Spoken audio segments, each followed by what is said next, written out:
there is some sort of, I cannot make a definitive statement, there is some sort of a neurological problem in the human body. And the human thinking is born out of that neurological defect in the human species. So anything that is born out of thought is destructive. Thought is a protective mechanism. It draws frontiers around it, and it wants to protect itself. So that is why we draw lines on this planet, and we extend them as far as we can possibly do. But how are these things going to disappear? They are not going to disappear because those who have entrenched themselves, those who have had the monopoly of all the world's resources so far and so long, if they are threatened to be dislodged, what they would do is anybody's guess. All the weapons, destructive weapons we have today, is only to protect them. But I'm sure that the day has come for people to realize that all the weapons that we have built so far are redundant and they cannot be used to destroy themselves. We have arrived at a point where you cannot destroy your adversary without destroying yourself. So it is that kind of a terror, not love that we preach, not love brotherhood that we preach for centuries, that will help us to live together. You see, it has to percolate to the level of, I don't want to use the word consciousness, human consciousness, because to me, there is no such thing as consciousness at all. For purposes of communication, let me use that. Until it percolates to the level of the human consciousness, that he cannot destroy his neighbor without destroying himself.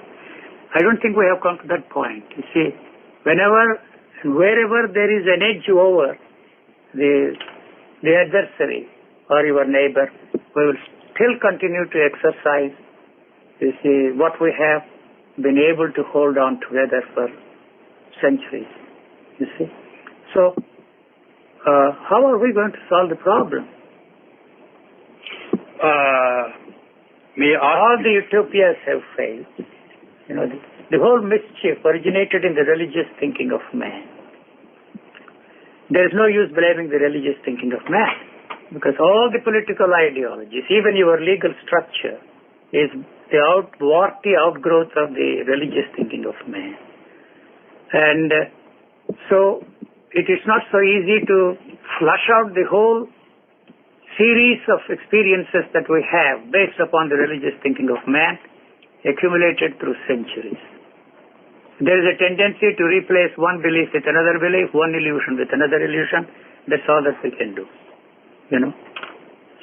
May I ask you why it is so when in the present situation the developed nations like United States and West European countries, they know if there is war, if there is conflict, then they have to face a total annihilation. Why it is so?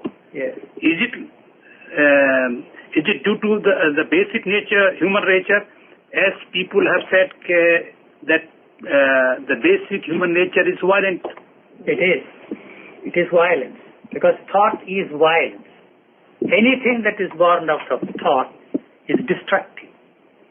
You may cover it up with all wonderful romantic phrases, love thy neighbor as thyself, but you don't forget that in the name of love thy neighbor as thyself,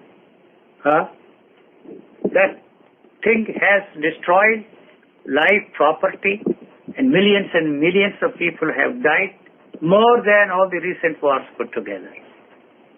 You see? So we have not come to a point to realize that that is not the answer, that is not the way we can solve the human problems. So terror seems to be the only way. I'm not talking of the terrorists blowing up, you see, the temples, the churches and all that kind of. The terror that if you try to destroy your neighbor, you will also be destroyed along with him. That has to come down to the level of the common man. So just the way the human organism is functioning. See, every cell is interested in its survival. It knows in a way that its survival depends upon the survival of the cell that is next to it. It is for that reason there is a sort of cooperation between the cells. That is how the whole organism can survive. It is not interested in utopias. It is not interested in your wonderful religious ideas. It is not interested in peace. It's not interested in bliss. It's not interested in beatitude. It is not interested in anything. Its only interest is to survive. That's all it is interested in. The survival depends upon the survival of the cell next to it, and your survival, my survival, depends upon the survival of our neighbor. Can I understand what you spoke, that only course for humanity to survive, a human race to survive, is to develop the concept, or you can say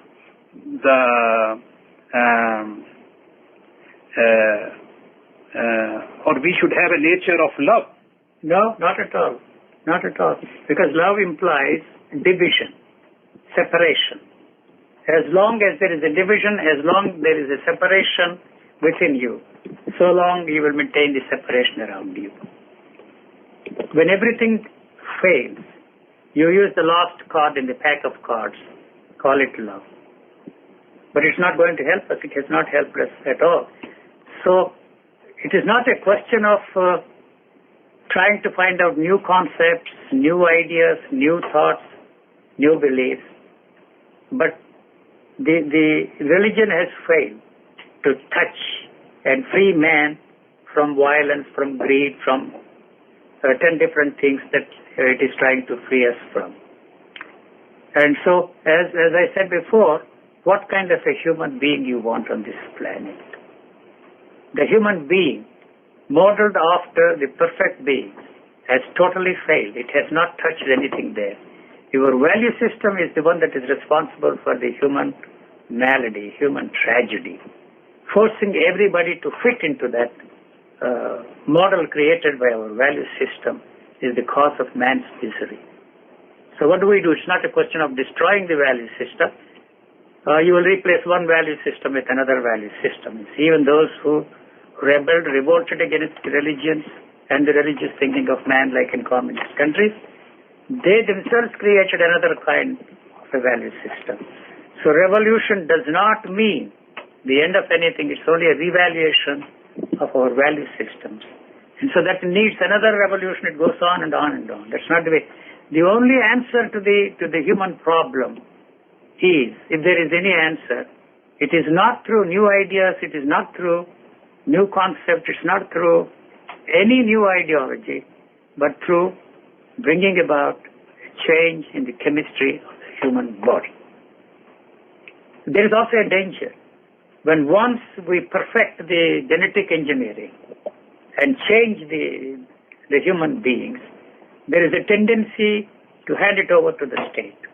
So it will be a lot easier for them to push all these people into the war and see that they kill them without a second thought. You don't have to brainwash them. You don't have to teach them the love of your country, patriotism. Brainwashing takes centuries, you see. Brainwashing to believe in God took centuries. The communists took decades and decades to brainwash them not to believe in God. So there is no need for that kind of a brainwashing mechanism. It's a lot easier to change human beings just by giving one injection. So this is the basic question which we all have to ask for ourselves. What kind of a human being you want? Can I ask you one thing? Yes.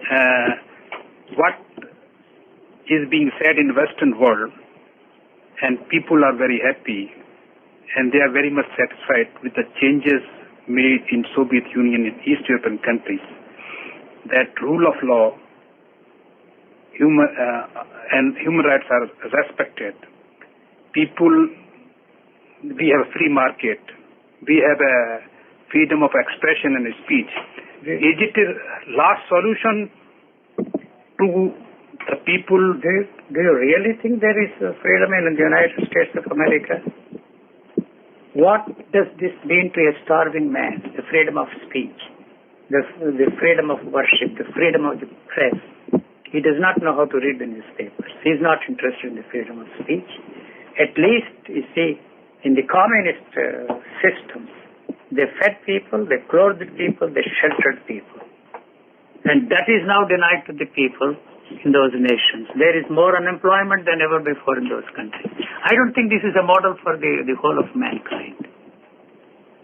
The whole system depends upon the exploitation of the resources of the world to their benefit. These laws, what are you talking? These laws are backed by force always. You know, as a lawyer, the judge can give his decision. It is always backed by force. Couples come to see me with their problems. And unmarried couples, unwed couples, if you listen to their stories, their misery you cannot imagine. And yet, they cannot part company. You know, unmarried couples are more miserable than married couples. So the answer is not so easy. See, I don't say, as long as we want to establish relationships, so long this institution will remain. Maybe it will be modified, changed to suit the changing conditions. You know, one leader of the feminist movement, I'm a very crude, brutal man, came to see me. She asked me, what do you think of the feminist movement? I said, I'm on your side. By all means, fight for your rights. But remember this, as long as you depend upon a man for your sexual needs, so long you are not free. The other way around also is true. You can satisfy your sexual needs with the help of a vibrator, that's a different matter. But if you want a man to satisfy your sexual needs, you are not free.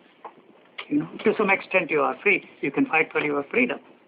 You see, it's not so simple. You see, they can, I don't know. What do you feel when you say family is not a solution, unwed relations are not solution to the human being? I mean, male and female relations.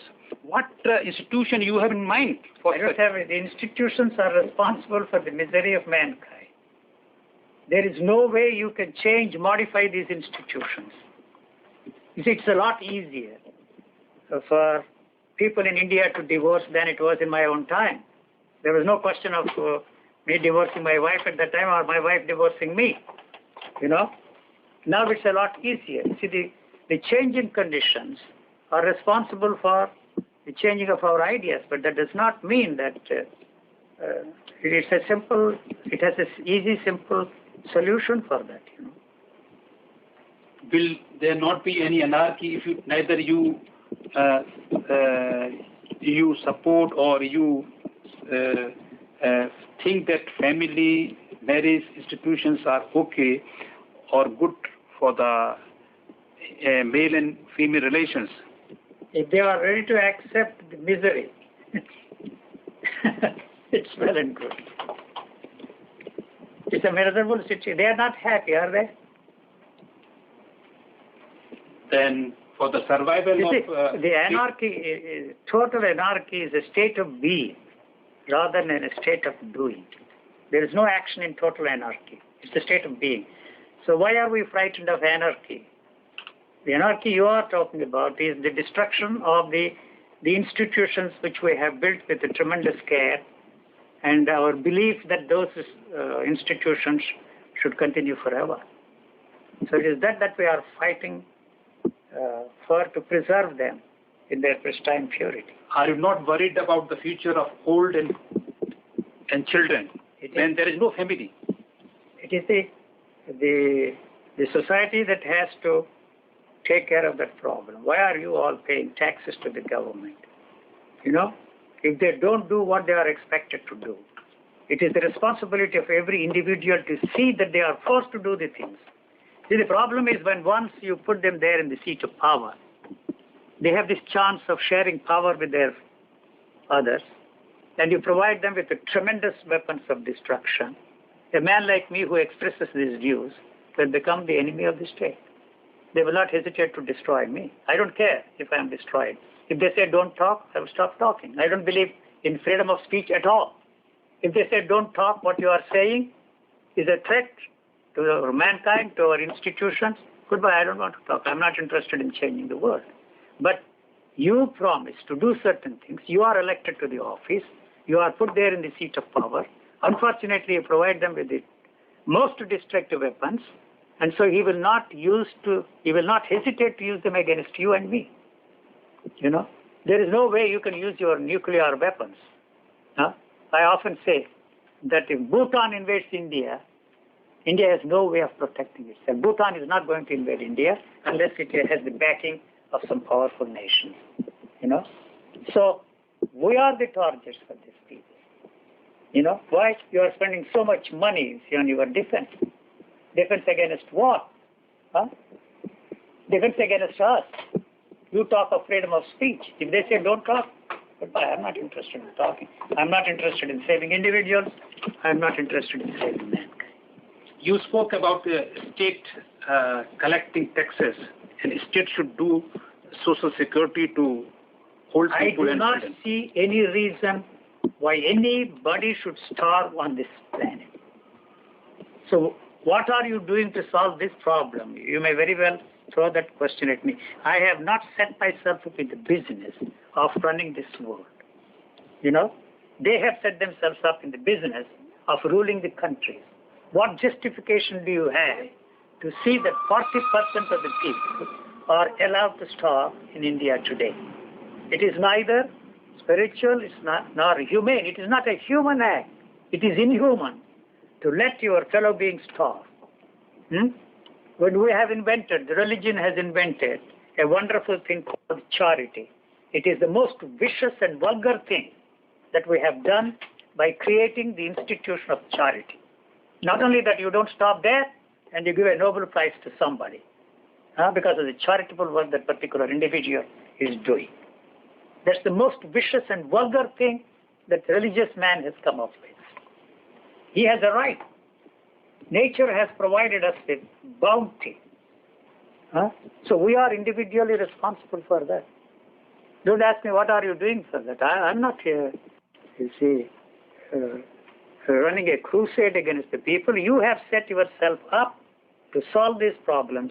If you don't do it, something wrong, not with the leaders, but with the people who have put them there in the seat of power. And if they don't do what they are expected to do, change the government. So I have no business to tell how to run these governments. I am not running the governments at all. What business do I have to tell them this is the way you should run the government? You know? I don't believe in what we were taught in the schools. It is the responsibility of everybody, you know, to contribute his mite, his share. Other series of words you can use to see that the world remains exactly the way it has been forever. Nobody wants any change.